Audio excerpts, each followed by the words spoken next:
Bonsoir Maître Malik Diop, nous sommes vraiment très ravis de vous avoir sur Initiative Diaspora 2012, une organisation de la société civile qui regroupe des gens de la diaspora au niveau de l'Afrique, de l'Amérique et de l'Asie. Nous sommes là pour partager un peu avec vous la situation du pays et un peu votre vision sur le Sénégal de demain. Dans un premier temps, nous voudrions vous demander qu'est-ce que vous pensez de cette initiative Diaspora? Bonsoir Denis et bonsoir à tous ceux qui sont à Baba et Ndiaga et qui sont là ce soir pour cette interview. Je crois que c'est une excellente initiative de votre part encore, dans la mesure où c'est un travail qui a débuté il y a quelques années et à ma grande surprise, il y a eu un suivi très consistant avec l'idée qu'on se fait du foot. Moi, je me suis rendu compte que ce n'était pas parce qu'il y avait une euphorie à parler des assises nationales qu'on en est arrivé là. Moi, je me suis rendu compte aujourd'hui que, et vu les messages que je reçois à travers les emails et les déclarations que vous faites, je me suis rendu compte que ce n'est plus comme ce genre d'initiative que les gens ont commencé pour une raison ou pour une autre. C'est quelque chose que vous avez pensé et que vous avez mis en œuvre actuellement. Ce qu'on voit, c'est quand même le côté pragmatique, sinon pratique, des idées qui ont été avancées il y a quelques années. Donc pour moi, de vous avoir aujourd'hui chez moi, et je crois que j'en ai profité à chaque fois qu'on a parlé de vous, donner tout le crédit de lancement de ces travaux. Et comme j'ai dit, c'est parce que vous avez un rôle de leadership, et c'est ce rôle de leadership que vous êtes en train de montrer aujourd'hui. Et il n'est pas donné à tout un chacun d'avoir ces dispositions. Et je sais que la communauté et Dieu aussi vous remercieront du travail que vous avez pu faire ces derniers mois. Merci Maître. Nous avons constaté aussi que vous êtes dans la diaspora depuis vraiment bon nombre d'années et que vous êtes très actif aussi au sein de la communauté sénégalaise. Et nous aimerions savoir votre lecture sur le rôle de la diaspora sur le plan social, politique et économique pour le développement de notre pays. Oui, la diaspora est constituée de toutes les couches sociales qu'on retrouve au Sénégal. La première fois que je suis sorti du Sénégal, c'était vers l'Europe, c'était vers la France pour des études de troisième cycle.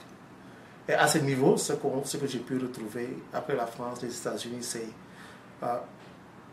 beaucoup de gens qui sont sortis du Sénégal pour chercher du savoir, pour renforcer leur savoir. Et parfois qui ont eu la chance de travailler. Donc, ça c'est le côté pratique. Et qui ont eu la chance parfois de rentrer et d'inspirer les gens qui sont au pays. Parce que on a une vision totalement différente des Sénégalais qui sont restés sur place. On a beau essayer de faire la comparaison, mais il n'y a pas de comparaison. Et nous, notre rôle sur le plan d'abord social, c'est effectivement de chercher dans les sociétés où nous vivons ce qui peut servir à notre pays. Inspirer les gens sur, par exemple, on a parlé d'éthique, la façon de travailler, de se comporter. Parfois c'est trop dire, parce qu'on a nos valeurs, on a été éduqués sur des bases extrêmement solides. Mais au fil du temps, on a vu quand même qu'il y a eu un relâchement, surtout sur le plan social. Et ce que nous avons appris ici doit servir.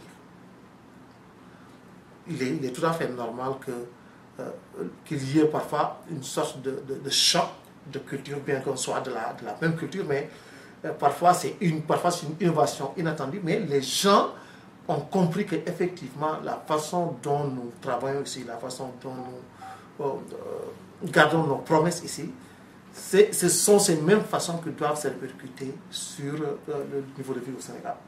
Sur le plan, comme je dis, intellectuel, les idées sont là. Nous tous, nous sommes sortis de ces grandes écoles, nous avons travaillé dans des organisations, sinon des sociétés quand même qui font partie des 500 compagnies Fortune. Donc, il n'y a pas ce qu'on n'a pas vu sur le plan infrastructure. Quand vous regardez à la fenêtre, vous savez, New York sous vos yeux, et parfois on se demande si ce n'est pas Dieu qui a déjà construit ce pays pour après amener les gens. Et nous savons que c'est un travail d'homme. Il faut de la persévérance, il faut avoir de l'éthique, il faut respecter le travail et puis le faire comme il faut. Et entre parenthèses, bon, je crois que même on a eu notre ministre Ngoné Ndoye du Sénégal de la Sécurité là hier. L'autre jour, j'ai entendu quand même quelques commentaires qu'elle a fait en ce sens. Donc, sur ce plan-là, on a cet apport intellectuel, on a déjà des individus sur place, mais on a une certaine vision qu'on a et qu'on doit pouvoir échanger avec ceux qui sont restés au Sénégal. Sur le plan économique, c'est ce que nous faisons. Seulement, nos ressources ne sont pas orientées de façon appropriée. Nous savons que le choix premier de tout Sénégalais ici, de tout Sénégalais, c'est d'avoir une maison. Et je crois que ce qui a été investi dans l'immobilier, quand même, constitue une somme colossale.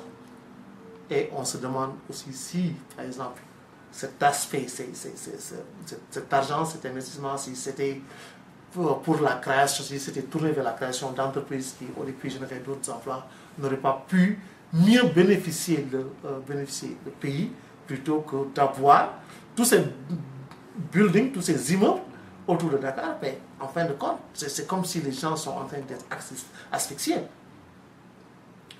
Bon, l'autre aspect, c'est effectivement la dépense journalière qu'on fournit à nos parents. Ça, ce n'est pas des sommes négligeables.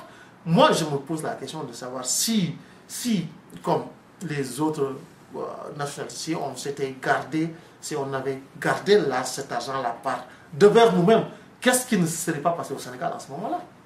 Parce que les gens seraient sortis de leur maison depuis longtemps.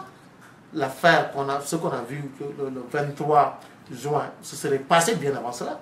Donc, notre apport est là. Nous en sommes conscients, les gens, nos parents en sont conscients. Peut-être que bon, l'État ne le voit pas comme ça, mais notre apport est là. Et sans notre apport, je crois que le Sénégal va sombrer.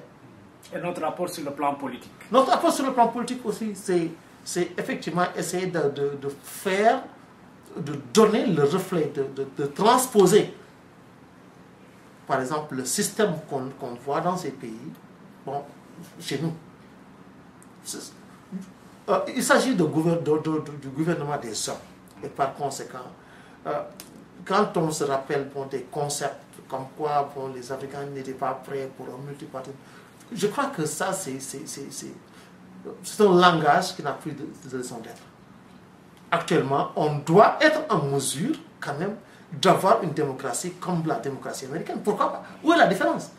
La plupart des gens actuellement qui sont au pays, qui nous gouvernent, ont fait leurs études ou bien en Europe ou bien aux États-Unis. Et je ne vois pas pourquoi nous, on ne pourrait pas quand même tirer le peuple vers cet état démocratique. Justement, en parlant de cette démocratie-là, en regardant aujourd'hui les enjeux de ces élections qui approchent pour 2012, nous constatons que dans notre pays, notre système juridique ne nous permet pas de faire des sondages. Et dans les démocraties, les grandes démocraties, c'est vraiment un moyen pour informer les gens. Je voulais savoir quelle lecture vous faites de cela. Mais effectivement, je crois qu'il faut voir que moi, je me rappelle en France aussi, il y a un certain moment, ça dit qu'à 2-3 jours des élections, la plupart du temps, on interdit toute comme publication de sondages. Peut-être que la raison en est que ils craignent que une fois que ces sondages sont sortis, que ça puisse influencer les gens à ne plus aller voter. Effectivement, il y a des cas de figure où, par exemple, si il y a des sondages, parce que le problème c'est quoi? C'est des sondages sont faits par des organismes parfois qui peuvent être biaisés, qui peuvent venir et vous sortir, par exemple, un sondage qui dit, écoutez, bon, on a fait des sondages pour que 70% de la population, par exemple, pour le cas du Sénégal, vont voter pour Abdoulaye Wade, pour le président sortant.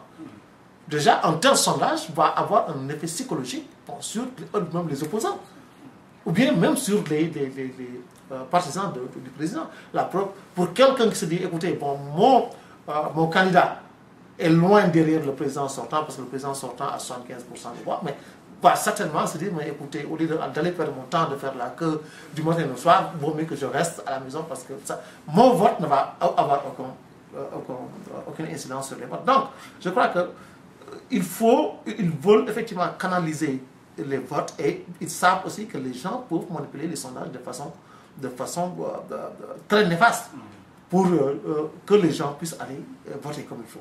Donc, normalement, ça ne devrait pas poser ça ne devrait pas poser de problème juridiquement. Donc, mais ce qu'il y a, c'est que quand les sondages vont jusqu'à influencer les gens de cette façon, les risques sont de sorte que, effectivement, il faut interdire, au moins pour un certain, au moins à quelques jours des élections, tout sondage doit être interdit jusqu'à ce que les élections soient